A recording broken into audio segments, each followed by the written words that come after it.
Hello students, स्वागत है आप सभी का हमारे यूट्यूब चैनल इंग्लिश क्लासेज में। आज के वीडियो में हम अपने टॉपिक सिंथेसिस को आगे बढ़ाने वाले हैं। सिंथेसिस को आगे बढ़ाने से पहले आप लोगों को कहना चाहेंगे, अगर आप हमारे चैनल पे पहली बार आए हो, हमारे वीडियोस देख रहे हो, पसंद कर रहे हो तो हमारे चैनल को सब्सक्राइब कीजिए, लाइक कीजिए, शेयर कीजिए। हम अपने टॉपिक के बारे में बात कर लेते हैं, ज़्यादा समय नहीं लगाते हैं।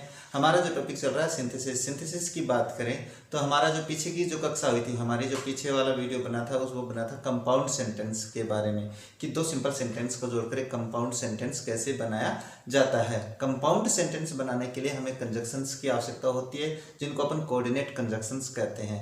कोऑर्डिनेट कंजक्शंस को अपने 4 श्रेणी में रखा था, उनमें से अपन पढ़ रहे थे कम्युलेटिव कंजक्शंस। कम्युलेटिव कंजक्शंस में अपन बात करें तो पहले मैं अपने टॉपिक का नाम लिख देता हूँ, सिंथेसिस।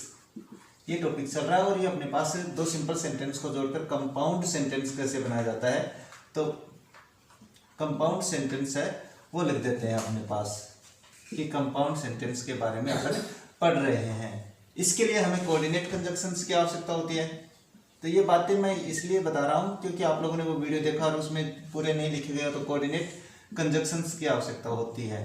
कोऑर्डिनेट कंजक्शंस मैंने यहाँ पे लिख दिया और इसको अपने 4 श्रेणी में रखा था। 4 श्रेणी यानी 4 प्रकार के बताए थे ये 4 प्रकार में अपने पास पहला चल रहा था कम्युलेटिव कंजक्शंस।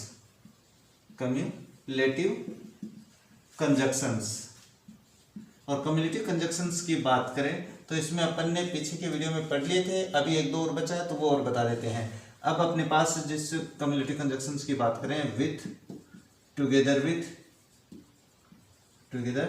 विथ और अलोंग विथ, ये 3 कंजक्शन और बता देते हैं। उसके बाद में अपन आगे बात करते हैं, क्योंकि कम्युलेटिव कंजक्शंस के बाद में अपन सीधे, क्योंकि कंजक्शंस का एक नियम बता दिया आप लोगों को, कि वो नियम बताया कि 2 डिफरेंट चीज़ों को जोड़ा जाता है। तो आगे की जो कंजक्शंस है कोऑर्डिनेट, जो अपने 3 प्रकार है, वो अपन एक साथ वाक्य बनाएंगे उनके।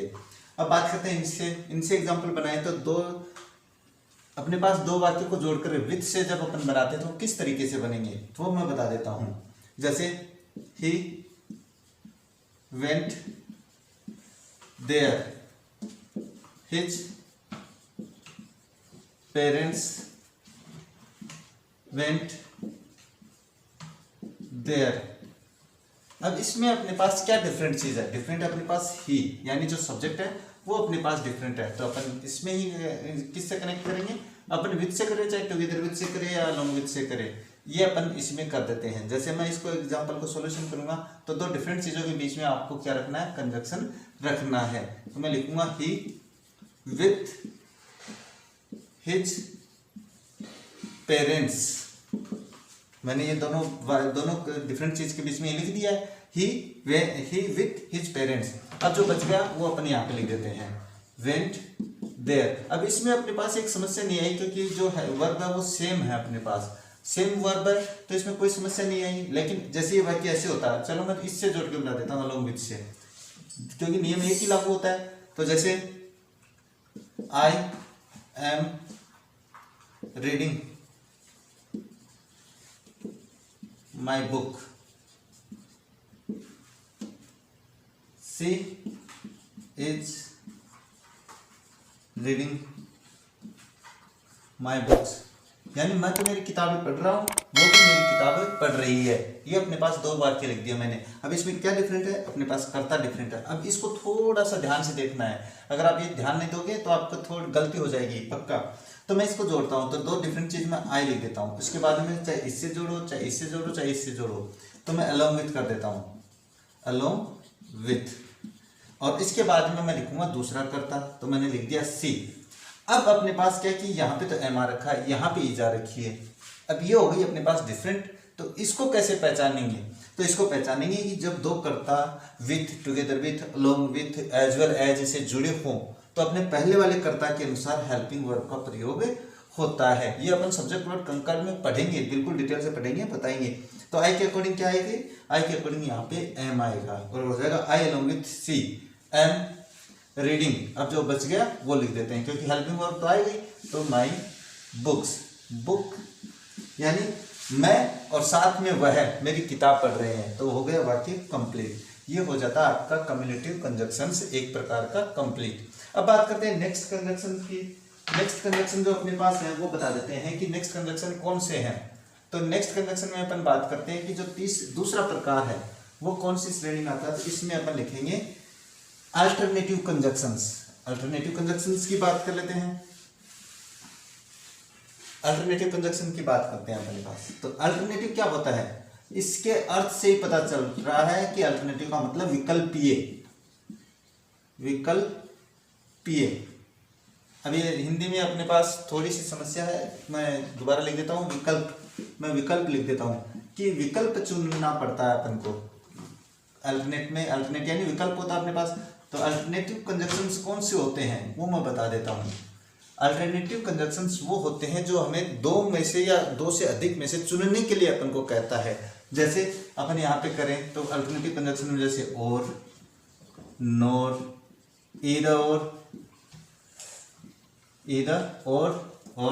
नीदर नोर, इन तीनों का, इन चारों का अपने पास में कंजक्शन बना देते अपने पास नीदर नोर। ये वाक्य एग्जांपल सॉल्यूशन करेंगे तो कैसे करेंगे, चलो हम बात करते हैं। एक सिंपल सी बात है, इनमें से करने पर कोई समस्या नहीं आती है। समस्या यहाँ पे आएगी तो ये अपन बिल्कुल आसान भाषा में समझाएंगे। सबसे पहले बात करते हैं और की। तो और से एक एग्जांपल बनाएंगे, जैसे she is waiting for me, एक वाक्य लिख दिया। दूसरा, he is waiting for me. अब इनकी बात करें तो इसमें अपने पास क्या होगा कि कर्ता कौन सा है अपने पास? कर्ता एक ये रहा और कर्ता एक ये रहा। ये दोनों डिफरेंट है अपने पास, दोनों डिफरेंट करता है। तो अपन इन कंजक्शन से क्या जोड़ेंगे? कंजक्शन से हमेशा दो डिफरेंट चीजें जोड़ी जाती है। तो मैं लिख देता हूँ सी और बीच में लिख देता हूँ ये। तो मैंने लिख दिया सी और ये कर्ता हो जाएगा ही। अब इसमें अपने पास जो होता है, जब और से अपने पास क्या है, यहाँ पे तो चलो करता है, मैं कर्ता चेंज कर देता हूँ तब आपको समझ में आएगा कि यहाँ पे मैंने कर दिया आई और सॉरी दे, यहाँ पे मैंने कर दिया दे आर। मैंने दे आर करता चेंज इसलिए किया क्योंकि आपको समझ में आना चाहिए। तो मैं यहाँ पे करता ये लिख देता हूँ। मैंने ये लिखा है ही, सी और दे, दोनों अलग अलग डिफरेंट करता हो गए। अब यहाँ पे हेल्पिंग वर्ब किसके अनुसार आएगी? तो ये जो अपने पास दो करता या दो नाउन अपने पास और, नोर, आइदर और, neither NOR, not only but also say जुड़े होते हैं, तो बाद वाला जो कर्ता होता है उसके अनुसार हेल्पिंग वर्ब का प्रयोग करते हैं। तो अपने पास इसके अनुसार क्या आएगी? ये आर आएगा। तो मैंने यहाँ पे आर लिख दिया और हो गया वेटिंग फॉर मी। वाक्य हो गया कंप्लीट। अभी मान के चलो इसमें दो ऑब्जेक्ट अलग अलग आ जाए तो कैसे जोड़ोगे? तो जैसे I am watching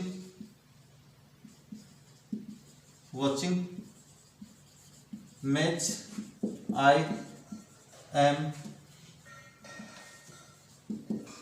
am watching movie. अब अपने पास इस की बात कर लेते हैं कि इसमें अपने पास, चलो मैं अपने बारे में बता रहा हूं तो आपको ऐसा थोड़ा सा लगेगा कि अजीब सा लगेगा, लेकिन नहीं। I am watching match, I am watching movie. तो मैं या तो मैच देख रहा हूं या मैं मूवी देख रहा हूं। तो अपने पास क्या हो जाएगा? आई एम वॉचिंग मैच और मूवी। अब ये तो हो गया अपने पास ये। अब इस वाक्य को अपन इससे भी जोड़ सकते हैं, जैसे आई, ये आपको ध्यान रखना भाई, ये क्यों बता रहे हैं कि अपन एक ही कंजक्शन से इन तीनों से कैसे जोड़ सकते हैं। तो आई एम वॉचिंग। अब अगर इससे जोड़ना है तो पहले डिफरेंट चीज आपको यहाँ पे लिखनी है कि अगर एक कंजक्शन ऐसा है जिसके बीच में स्पेस है तो उस बीच वाले स्पेस में हमेशा पहले जो डिफरेंट चीज होती है वो रखनी होती है। तो मैं क्या लिखूंगा? पहले ईदर लिखूंगा और उसके बाद में जो खाली जगह ही है, इस खाली जगह में मैं क्या लिखूंगा? पहले डिफरेंट चीज। तो पहले डिफरेंट चीज होगी मैच, तो मैंने यहाँ पे लिख दिया। और इसके बाद में लिखूंगा और इसके बाद में दूसरी डिफरेंट चीज मैं यहाँ पे लिख देता हूँ और वाक्य हो गया कंप्लीट। क्या अपन इस वाक्य को इससे भी जोड़ सकते हैं? बिल्कुल, लेकिन इसमें अपने पास यहाँ पे आई एम वॉचिंग मैच नहीं, ये अपन इससे नहीं जोड़ेंगे, अपन दूसरी बात करते हैं इससे। पहले अपन ये देख लेते हैं, ये आ गया होगा समझ में, इसके बाद में आगे बात करते हैं। इसके बाद में नीदर नोर से जोड़ के अपन वाक्य बनाते हैं कि नीदर नोर से कैसे वाक्य जोड़ा जाता है, ये अपन बात करते हैं। तो नीदर नॉट से जोड़ेंगे। तो जैसे एक एग्जांपल लिख देते हैं, he is not going Jaipur, she is not going Jaipur. अब इस वाक्य को थोड़ा सा पहले तो आसान भाषा में समझाते हैं, उसके बाद एक थोड़ा सा अलग मैटर का एग्जांपल देते हैं। इसमें दो डिफरेंट चीज क्या है, ही और सी, ये दोनों अलग अलग है। तो अपने पास नीदर नॉट से जोड़ेंगे, तो जो पहली खालिस्तान दे रखा है इस कंजक्शन के बीच में, तो इसमें पहली डिफरेंट चीज लिखेंगे। तो अपने पास क्या लिखेंगे, नीदर, उसके बाद में क्या लिखेंगे, पहली डिफरेंट चीज, उसके बाद में नॉर, और उसके बाद में दूसरी डिफरेंट चीज। अब बात आती है कि इसमें नोट आएगा कि नहीं आएगा।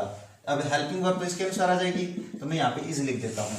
अब बात करते हैं इसमें नोट की, कि नोट आएगा कि नहीं आएगा। तो नोट की बात करें तो जब एक वाक्य में पहले जो नेगेटिव वर्ड होते हैं, और नेगेटिव वर्ड होते हैं, तो उसमें अपन क्या करते हैं कि दूसरा नेगेटिव वर्ड नहीं लिखा जाता है, तो इसको अपन क्या बना देंगे, गोइंग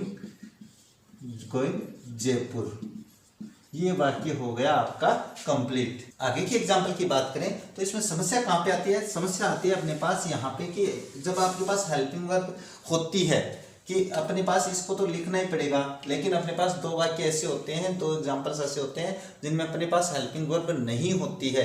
तो कैसे, अपन बात करते हैं एक वाक्य की। जैसे मैं यहाँ पे राम लिख देता हूँ, Ram does not like T, she does not like T. ये थोड़ी सी मैं सही लिख देता हूँ कि अपने पास है ना, आपको अगर समस्या का सामना करना पड़ा है कि कुछ दिखाई नहीं दे रहा, तो आप बता दिया करो। अब बात करते हैं इसमें दो कर्ता अपने पास, एक तो राम है और एक सी है। इसकी बात करते हैं तो राम और सी को जोड़ना है नीदर नोट से। अब बात करते हैं कि इसको जोड़ेंगे कैसे, तो ये अपने पास निगेटिव है अपने आप में, और ये निगेटिव है, तो अपन क्या लिखेंगे, पहले नीदर लिखेंगे, नीदर और पहली डिफरेंट चीज, पहली डिफरेंट नाउन, तो मैंने यहाँ पे लिख दी, और इसके बाद नोर, ये नोर लिख दिया। अब क्या है, नीदर राम नोर। अब इसके बाद में क्या आएगा, बाद वाला करता, तो बाद वाला करता मैंने यहाँ पे लिख दिया। अब बात करते हैं कि इसमें तो साई क्रिया ये है, उसमें तो अपन ने साई क्रिया लिखी है यहाँ पे, तो क्या यहाँ पे साई क्रिया लिखी जाएगी, नहीं। ये नियम आपको ध्यान में रखना है, एक तो प्रेजेंट इंडेफिनिट और एक पास्ट इंडेफिनिट, बस, और कहीं ध्यान में नहीं रखना है। बाकी सभी में हेल्पिंग वर्ब लिखी जाती है, चाहे वो इंटरोगेटिव हो चाहे नेगेटिव हो, कुछ भी हो। इसमें अपने पास सिंपल वाक्य में हेल्पिंग वर्ब, क्योंकि नीदर से अपन ने वाक्य तो नेगेटिव कर दिया पहले से, अब ये नेगेटिव तो बना नहीं सकते इसको, तो नेगेटिव नहीं बनाएंगे तो इसका मतलब ये वाक्य सिंपल बनने वाला है। और सिंपल वाक्य कब बनता है, प्रेजेंट इंडेफिनिट का। अब ये बात आप कहोगे तो मैं आप लोगों की राय दूंगा, आप अपना टेंस देखिए, टेंस वाला वीडियो बड़ी आसानी से समझाया हुआ है कि कर्ता एकवचन होने पर वर्ब में, यानी प्रेजेंट इंडेफिनिट का सिंपल वाक्य कब बनता है, वर्ब की फर्स्ट फॉर्म प्लस एस लगाने से। अब वर्ब क्या है इसमें, लाइक, तो मैं यहाँ पे वर्ब की फर्स्ट फॉर्म लिख देता हूँ। अब इस वर्ब में एस जुड़ेगा कि नहीं जुड़ेगा, ये अपने पास कर्ता पे डिपेंड करता है, और कर्ता एकवचन है तो वर्ब में एस जुड़ेगा, और इसमें एस जुड़ा है, क्यों जुड़ा है, इसके लिए आपको हमारा पीछे वाला वीडियो देखना पड़ेगा, टेंसेज वाला वीडियो देखना पड़ेगा। इस तरीके से आपको ये बात ध्यान में रखनी है। चलो एक एग्जांपल और बनाते हैं इसके बारे में, क्योंकि नहीं समझ में आया होगा, समझ जाता हूं मैं कि बच्चों को समझने में थोड़ी दिक्कत होती है। जैसे she did not wait for me, they did not wait for me. मैंने ये लिख दिया भाई यहाँ पे कि उसने, she did not wait for me, they did not wait for me. अब इसको बनाएंगे तो कैसे बनाएंगे, इसको बनाएंगे तो अपने पास वही नियम है कि मैंने बताया था कि एक तो पास्ट इंडेफिनिट में ध्यान रखना है और एक प्रेजेंट इंडेफिनिट में। अब बात करते हैं कि दो डिफरेंट क्या है, सी और दे, तो मैं यहाँ पे लिख देता हूँ